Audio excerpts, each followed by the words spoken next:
saúde familiar em tempos de quarentena. Bom, vamos começar então com oração. Vou pedir para que você feche os olhos aí rapidamente para que a gente possa orar. E logo após a oração a gente vai falar um pouco sobre essas questões do cérebro, como o cérebro reage a tudo isso e como as escrituras são antídoto para esse tempo, como sempre foram ao longo da história, porque o Senhor é soberano e é o Senhor da história, e foi o Senhor da história na peste negra, foi o Senhor da história na gripe espanhola, foi o Senhor da história na Primeira Guerra, na Segunda Guerra Mundial, na Guerra do Golfo, no SARS, na MERS e todas as outras doenças que o mundo já passou. O Senhor continuou sendo o Senhor da história, porque as doenças passam, mas as escrituras do Senhor permanecem e a palavra dele permanece, ele permanece e as promessas dele permanecem.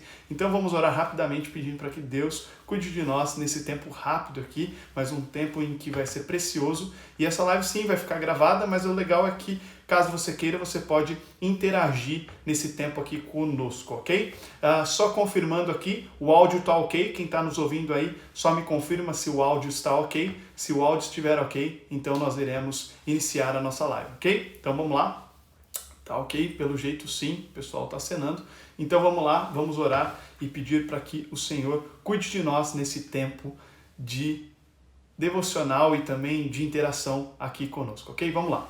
Senhor Deus e Pai, te pedimos para que o Senhor cuide de nós. Iremos tratar sobre um tema que tantas famílias têm passado por dificuldade, que é a saúde emocional de filhos, saúde emocional dos pais, saúde emocional própria, interpessoal. Nesse tempo de quarentena, cuida de nós nesse tempo e que o Senhor nos abençoe para que possamos falar de coisas relacionadas ao Teu reino, em nome de Cristo. Amém.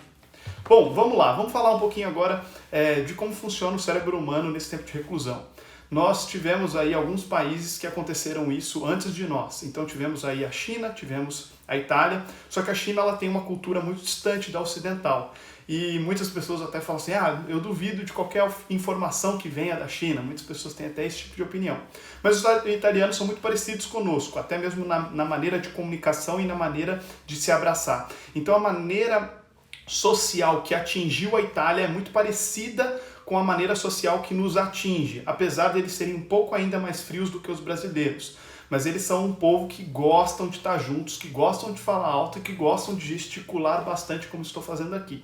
Então, é certo de que eles, na primeira semana, você tem um certo sentimento de que você está meio que de férias, está descansando. Na segunda semana, esse sentimento ainda permanece. Na terceira e quarta semana, isso começa a mudar. Você já começa a entrar numa rotina de quarentena, de reclusão social, que você já começa a ficar cansado.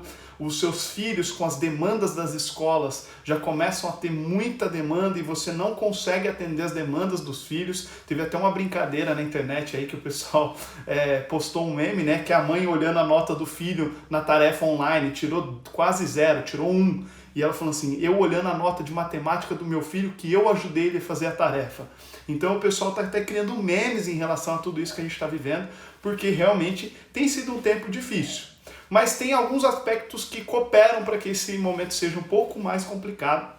E aí eu vou explicar na parte da neurociência mesmo, como o nosso cérebro funciona e como a Bíblia nos serve como antídoto. Então, pensando do ponto de vista do cérebro, imagina as famílias que passaram, por exemplo, pela gripe espanhola no início do último século.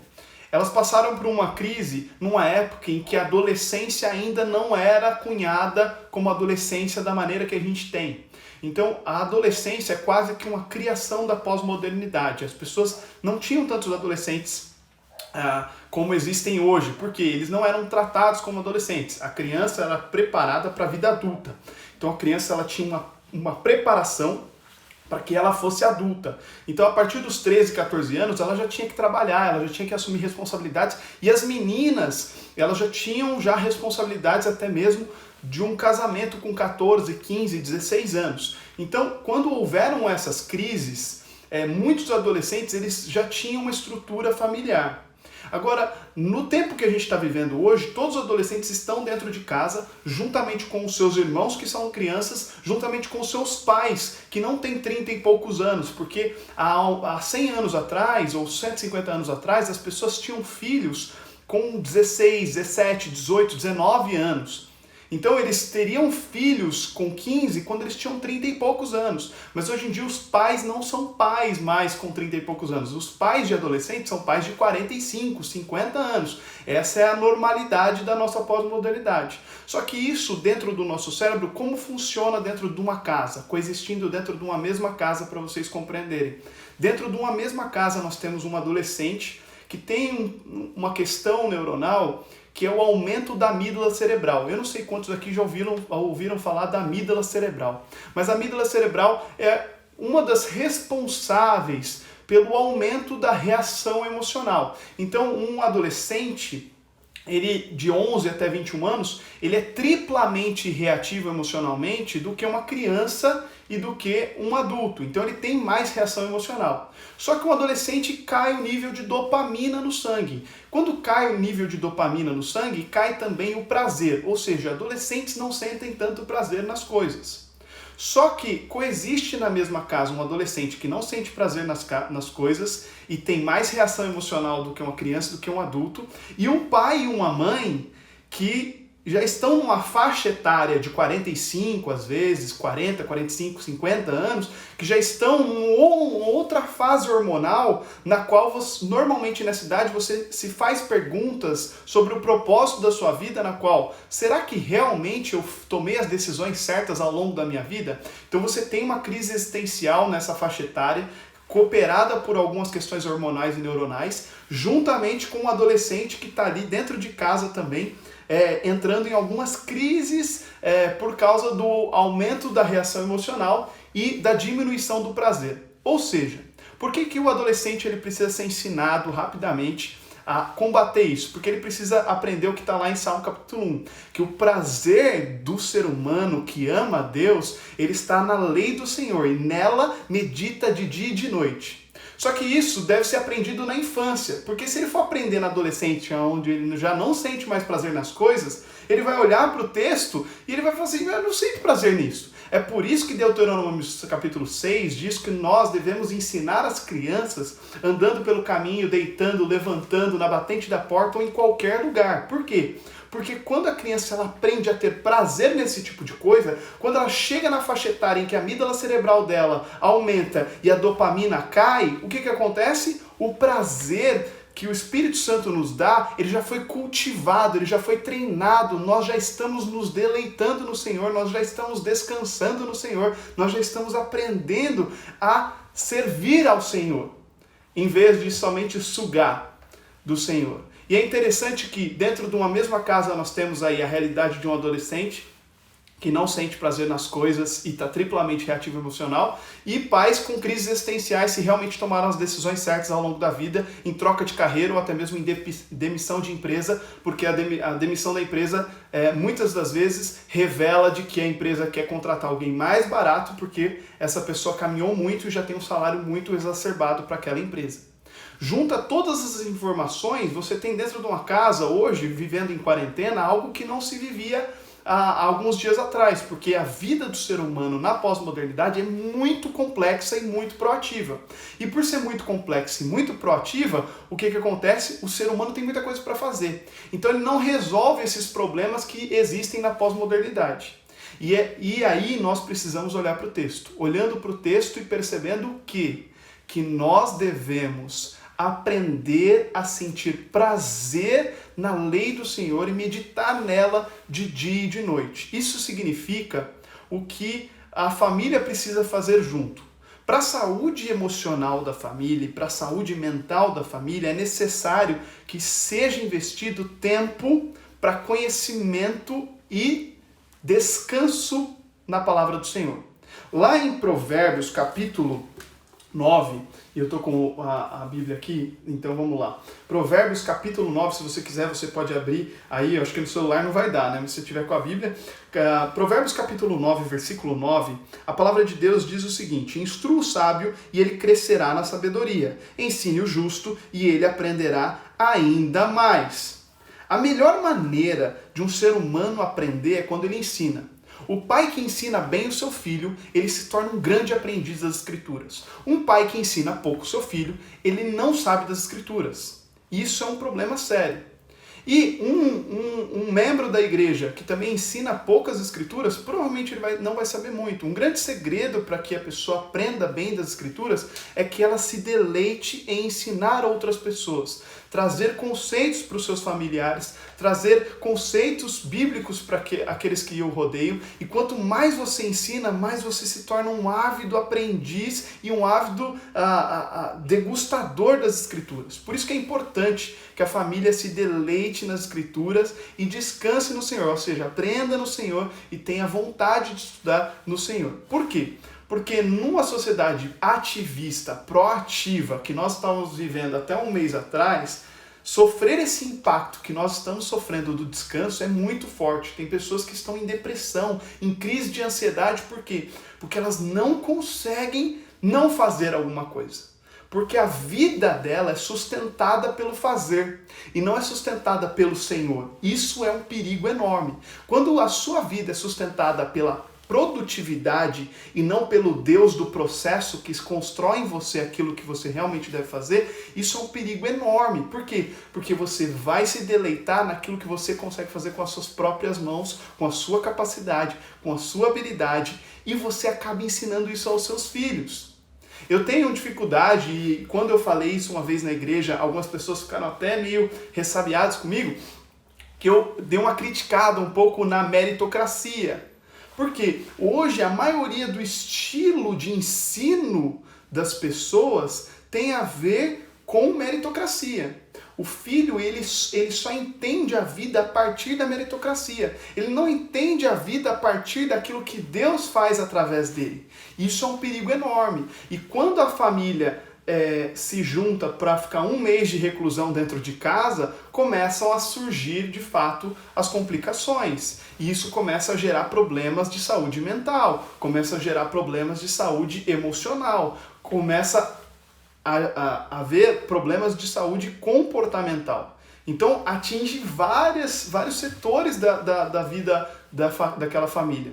E é importante, então, nós nos atentarmos ao primeiro ponto aí sobre a saúde familiar na quarentena. Nós devemos estudar a palavra do Senhor, descansar na palavra do Senhor e devemos meditar na lei do Senhor e descansar nela de dia e de noite, aprendendo sempre que nós devemos aproveitar também a nossa família. Aproveitar não da maneira que às vezes a gente acha que tem que aproveitar, mas aproveitar em reconciliação. Por quê? Porque às vezes tem pessoas que não conseguem se reconciliar, brigam todos os dias, não conseguem ter uma reconciliação e viver uma vida de paz dentro da casa. Mateus capítulo 5, versículo 23 e 24 diz que nós não devemos levar à casa do Senhor uma oferta caso nós não estejamos reconciliados com Ele, reconciliados no Senhor. Então nós devemos o quê? Estar atentos a estarmos reconciliados com a nossa família. Será que você precisa se reconciliar com os seus? Será que você tem uma vida reconciliada? E a reconciliação não é aquele pedido de perdão para no dia seguinte você voltar com as mesmas brigas, com os mesmos comportamentos e com a mesma maneira ríspida de falar um com o outro. A reconciliação gera um arrependimento para uma nova vida. Uma vida na qual você não atende o telefone mais e fala alô para a esposa. Não, você volta a falar o que você falava quando você namorava. Assim, oi querida, tudo bem? Olá amor, tudo bem? Tudo bem com você? Eu sei que não é fácil depois de 20, 30, 40 anos de casado, eu tô com 8 anos de casado, a gente ainda mantém essa prática, mas a gente fica revisitando isso todos os dias para que a gente não perca. Para que a gente não perca o ato de chegar em casa e dar um beijo na esposa, reconhecendo que esse é um ato de selo de aliança na qual nós estamos juntos e reconciliados estamos no Senhor. Então, o ato da quarentena é uma excelente oportunidade para você se reconciliar com a sua família. É também um excelente ato para que você estude com a família, se deleite na sua família e se lembre das crises emocionais que a pós-modernidade causa nos adolescentes e nos pais que estão com crises existenciais de propósito por causa da crise hormonal dos 40 e 50 e os adolescentes que estão com a crise da redução de dopamina e o aumento da amígdala cerebral, que gera triplamente reação emocional na vida deles. Então nós temos uma bomba atômica, nós temos ogivas dentro de casa. Mas os pais precisam também aprender que esse é um excelente momento para que você reconstrua, arrume as arestas, melhore a engrenagem, coloque óleo na engrenagem da sua casa, para que você se lembre do texto bíblico, de que o texto bíblico diz para nós que os filhos são como as flechas que estão dentro das aljavas das nossas costas. Ou seja, o filho, ele está dentro daquela estrutura que guarda a flecha, mas ele não é para ficar lá. A flecha não foi feita para ficar dentro da aljava. A flecha, na estrutura de guerra bíblica, ela era preparada artesanalmente, ou seja, só o arqueiro fazia a sua própria flecha, ele não pegava a flecha de outro cara, porque ele sabia posicionamento da sua mão para onde ele tinha que enviar aquela flecha. Se ele pega a flecha de outra pessoa, ele erra. Por quê? Porque aquele cara vai fazer um ângulo diferente do que a mão dele é preparada para mandar. Então, quando Deus diz que os nossos filhos são como flechas dentro da nossa aljava, diz que nós devemos preparar os filhos artesanalmente, mas não para eles ficarem dentro da nossa aljava, mas para eles serem enviados distantes, ou seja, alcançarem a missão de Deus mais distante daquela que a gente já alcançou. Se o nosso caminhar com Deus foi até um ponto, você tem que pedir para que o Senhor faça com que o seu filho caminhe mais, para que ele chegue mais longe. E o tempo de quarentena é um excelente momento para você olhar para si mesmo, olhar para sua família e ver se você está fazendo o trabalho de artesão. Será que vocês, como famílias, estão fazendo o trabalho de um artesão dentro de casa? Será que vocês estão, de fato, preocupados com a saúde espiritual? Porque eu falei da saúde mental, eu falei da saúde comportamental, eu falei da saúde emocional, mas a mais importante e a que dá base para todas essas é a saúde espiritual. E essa saúde espiritual se dá quando você estuda as Escrituras, como diz Provérbios 9:9, e quando você se deleita no Senhor, como diz Salmo capítulo 1, e quando você está reconciliado com Deus, como diz Mateus capítulo 5, 23, 24. Ou seja, você precisa estar consciente de que a esfera pística, ou seja, a esfera da pistis, da fé, e a estrutura que vai te dar base para todas as outras saúdes, é a saúde espiritual. Se você estiver bem espiritualmente em família, a saúde mental vem de lambuja. Se você estiver bem espiritualmente, com a saúde espiritual bem estruturada nas Escrituras, fundamentadas naquilo que o Espírito Santo traz a nós e nos convence dos nossos pecados, nos arrependendo daquilo que devemos ter, nós estaremos com a saúde mental, comportamental e emocional muito bem estruturadas. Ou seja, você vai ter mais empatia com as pessoas, você vai ter mais facilidade em lidar com momentos de pressão como esse, porque a sua resiliência aumenta, porque a sua resiliência não vai estar baseada na sua capacidade ou habilidade, mas vai estar sustentada, estruturada no que a palavra de Deus diz. Ou seja, nós temos um problema na pós-modernidade que transforma adolescentes em crianças, ou seja, infantiliza adolescentes, infantiliza adultos, por isso que temos tantos adultos infantilizados.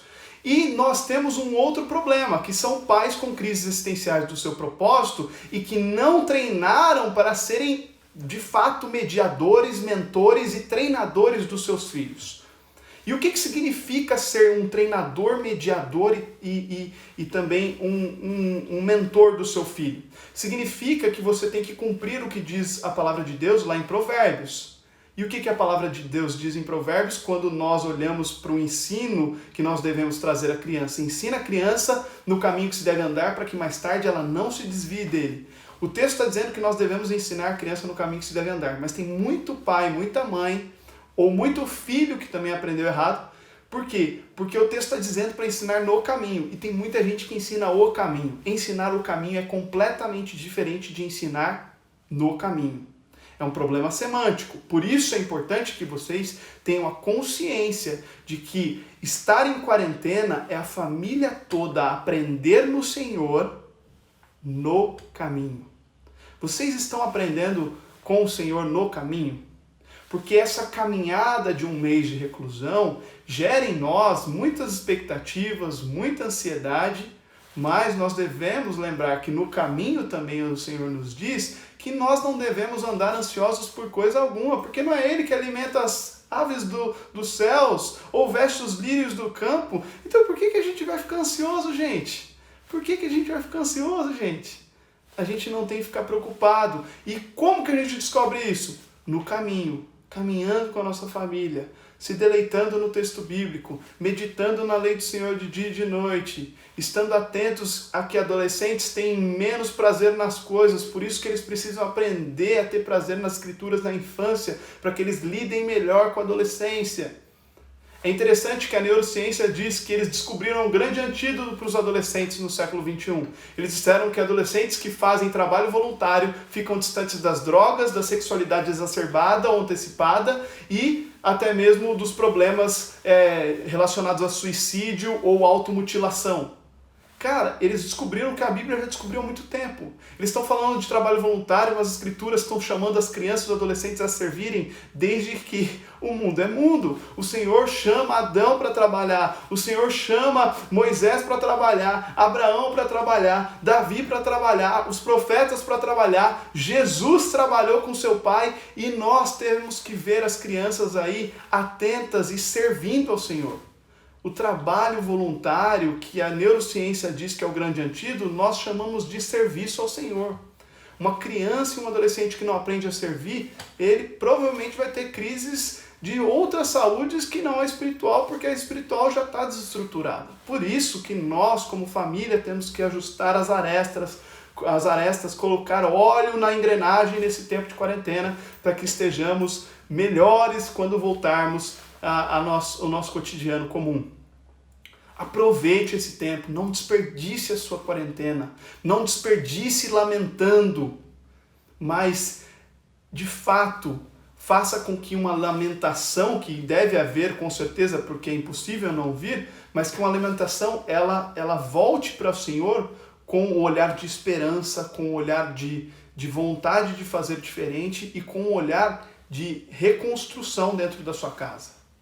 Tem família que está tendo casos e casos de problemas dentro de casa. Piorou, quando na verdade era para melhorar. Por quê? Porque quando você se deleita no Senhor, como diz os textos que eu já citei aqui.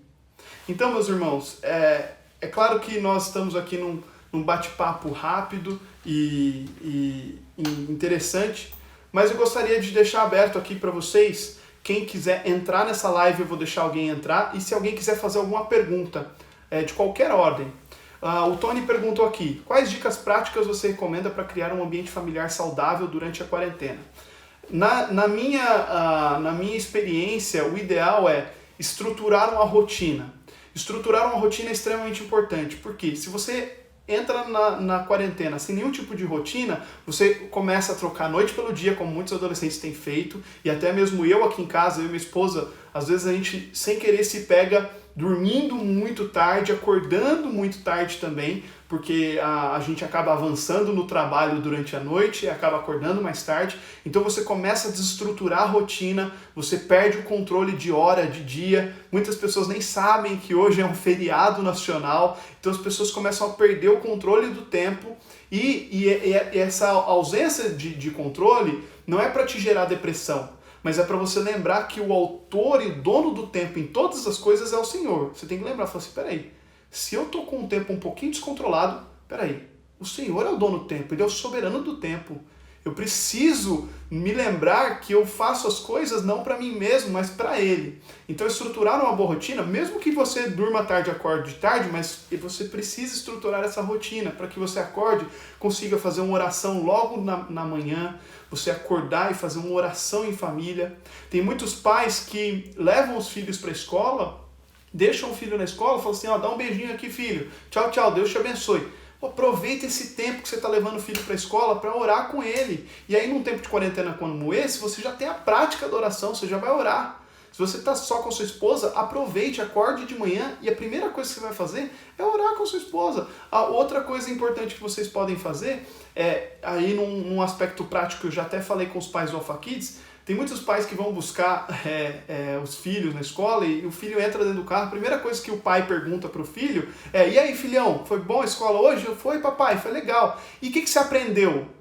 Cara, que pergunta é essa? O que você aprendeu?